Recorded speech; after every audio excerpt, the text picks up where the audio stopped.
અંકલેશ્વરના વાલિયા રોડ પર ડમ્પર ચાલકે ચંદ્રબાલા મોદી સ્કૂલ પાસે 3 વાહનોને અડફેટમાં લીધા હતા.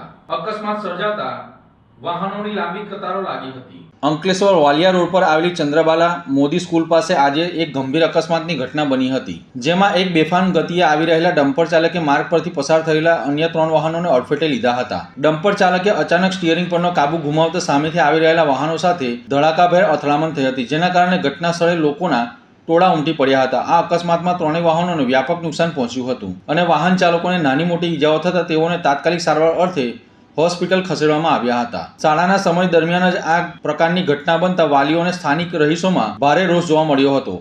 અકસ્માતના પગલે રોડ પર લાંબો ટ્રાફિક જામ સર્જાયો હતો. જો કે ઘટનાની જાણ થતાં જ સ્થાનિક પોલીસનો કાફલો ઘટના સ્થળે દોડી આવ્યો હતો અને ડમ્પર ચાલક વિરુદ્ધ કાયદેસરની કાર્યવાહી હાથ ધરી હતી. ત્યારબાદ વાહન વ્યવહારને સુચારુ કરવામાં આવ્યો હતો. સદનસીબે આ ભયાનક અકસ્માતમાં કોઈ જાનહાનિના સમાચાર પ્રાપ્ત થયા નથી, પરંતુ ભારે વાહનોથી અનિયંત્રિત ગતિ સામે સ્થાનિકોમાં ફરી એકવાર સુરક્ષાને લઈને સવાલો ઉઠી રહ્યા છે.